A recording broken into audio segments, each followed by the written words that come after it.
everyone, Melanie Muenchinger here, illustrator for Gina K Designs. Today I have a new project for you using some of the Gina K Foil-Mates products along with some of our stamps from Gina K Designs. They work perfectly together. You can stamp over them, you can do lots of sponging effects. So I'm going to show you a couple different things today using my Twine Time set, and then also we're going to be using my Pretty Patterns 2 set. I don't have an image sheet for this. I got this before those came out, so that's really handy to keep all of them in place, but I will be sharing a picture of the set later.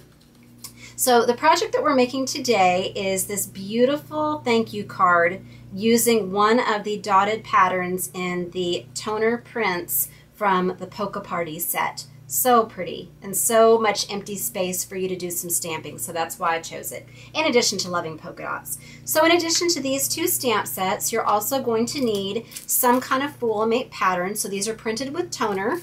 There's information on the back about just all the steps that you need to do your foiling. This is the pattern I'm using. I've cut it down to 4 inches by 5 1/4 inches. And I like to look at where the pattern's falling, especially since you have all this open space. So to trim it so that there's about the same amount of room with the dots on the outside. But I still didn't have any waste, but I just like that. And then this is the other pattern in there. So you can see this is when you want to show more foil, but I'm going to have less foil showing so that I have room for my stamping. You're also going to need some of the foil. So this is the Gina K Fancy Foil. This is in the Passionate Pink, and I'm showing this today because I can't find my package of the Turquoise Sea that we're going to be using. But this is how your foil is going to stay nice and smooth and flat if you keep it in the pack. This is what's going to happen to your foil if you leave it out on your work surface for your cat to play with. They're going to get really interested in that. So you see, got these little scratches and folds. It's so thin. So you just want to store it so that it stays flat. But I'm going to go ahead and use this today to show you that even if you have just some little dings in your foil, it'll still work, especially on a really small pattern like this. Every single one of those toner printed packs comes with the little folded piece of parchment paper, so it's all ready to go for putting through your laminator. And then I've got just a piece of the Gina K coordinating Turquoise Sea Pure Luxury cardstock, and this is 5 1/2 by 8 1/2 scored at 4 1/4. This other one that I did is a top foil card, so either way. Okay, and then very minimal supplies for this. We just need a few blocks. So I've got a long one for my twine and my border and my greeting, and then I've got a smaller one for stamping the inside of that little bow. We're also going to be using some of the Gina K Turquoise Sea ink, and then I've got just a sponge dauber, and I'm going to be using a Spectrum Noir marker. This is the GG3 for adding a drop shadow on that twine. We're also going to need a laminator. Today I am using the Scotch laminator. I've had this heating up for about 20 minutes, so it's ready to go. So what we're going to do is we are going to open up our little parchment pack. Let's get this back and then I'll bring it in a second. So we're going to open this up. We're going to take our piece of pattern paper and we're just going to put it right in there in the edge. And then I'm going to take my foil sheet and put it color side up, not down. You want it the way that you're going to see it. This is all going to get pressed down onto that toner. And then we're just going to fold this up. You're always going to put the folded edge in first.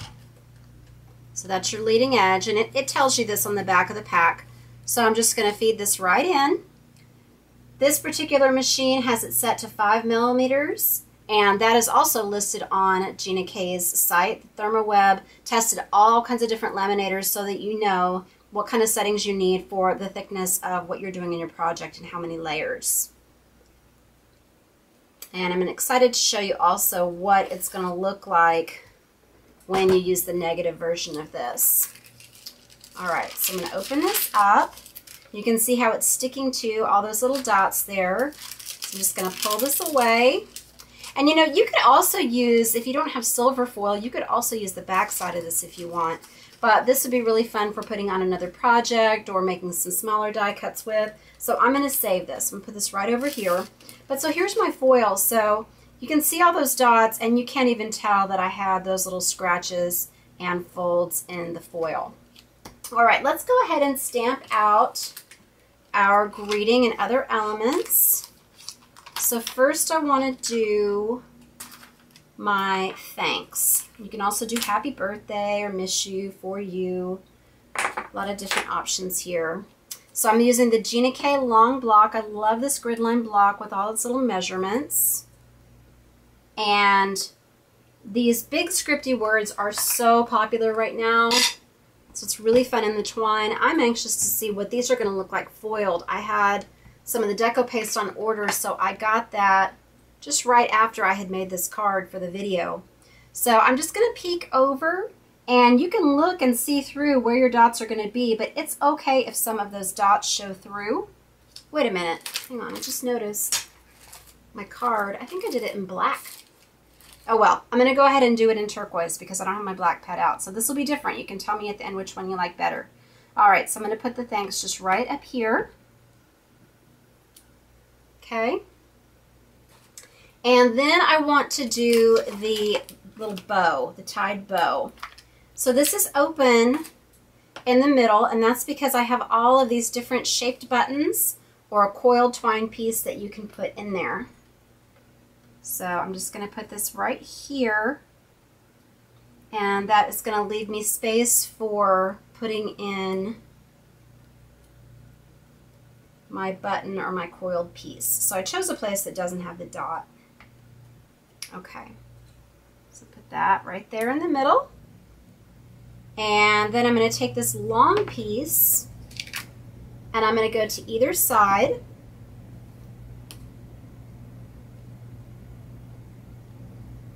Okay, so I'm going to ink this up. And then I'm going to line it up with the middle part right there as if it's tying through the bow. And then I'm flipping it so I can go to this other side. Okay, and because I'm sponging the bottom, I'm going to wait to do that patterned border just so that it really pops and doesn't get any more muted. Okay, so now I'm going to sponge underneath this. If you want to mask it off, you can, but I'm just going to be careful and go around it. So I'm just gonna, first of all, I dab it on here, and then going off the edge, I just swirl it around. And if you want to make it really solid looking so that it all looks like that really saturated turquoise sea, you can do that, or you can try to do kind of a gradient where it's darker at the bottom and then it fades up. So that's what I'm doing here. Okay. And then I'm going to stamp on this circle pattern from my Pretty Patterns too. And it's so cool how these are going to pop out after I do that quick trace of a drop shadow on this. Okay. And so what I like to do with this is I just like to get that middle part centered so that you have the same amount of each of the circle ends going off the edge. Otherwise, it looks a little bit funny. So you want to make sure that you get these patterns centered. You don't have to measure, but you can just eyeball it. So I'm going to put that right here. You could even do a drop shadow on this border. So let's try that and see what that looks like. I love changing out my cards, so you don't usually make the same card twice.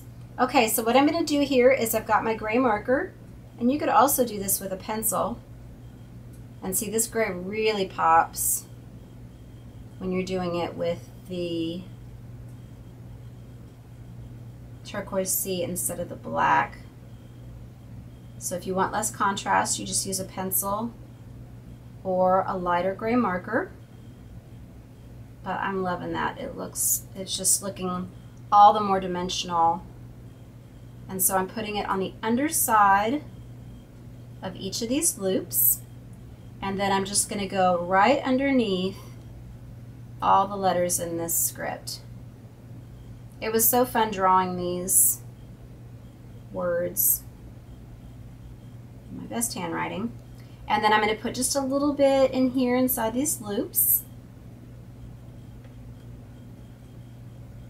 Okay, so you see how that looks really dimensional now. And then if you want, you can put it in here These are a little bit harder to trace.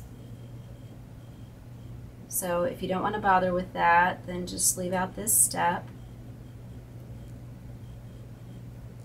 But I'm going to do the underside of that middle diamond, and then I'm just going to go underneath this border. It really does look dimensional. I've never tried this.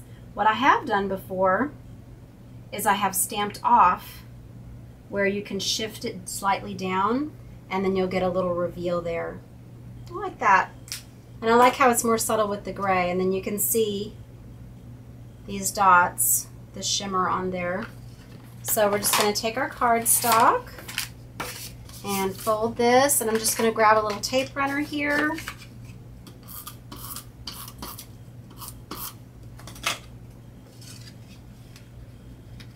And just put that right on. So yeah, I really like how this is looking monochromatic too.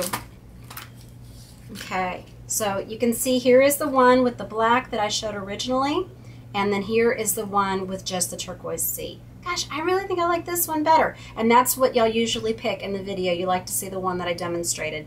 Anyway, thanks for watching today. I hope this gives you lots of ideas for how you can use your foil mates from Gina K Designs with all of our different stamp sets to come up with a variety of looks. Please visit my blog, Hands, Head, and Heart, for more ideas and inspiration using all of my stamp sets, and visit us at Gina K Designs and Stamp TV. Thank you for watching today. God bless.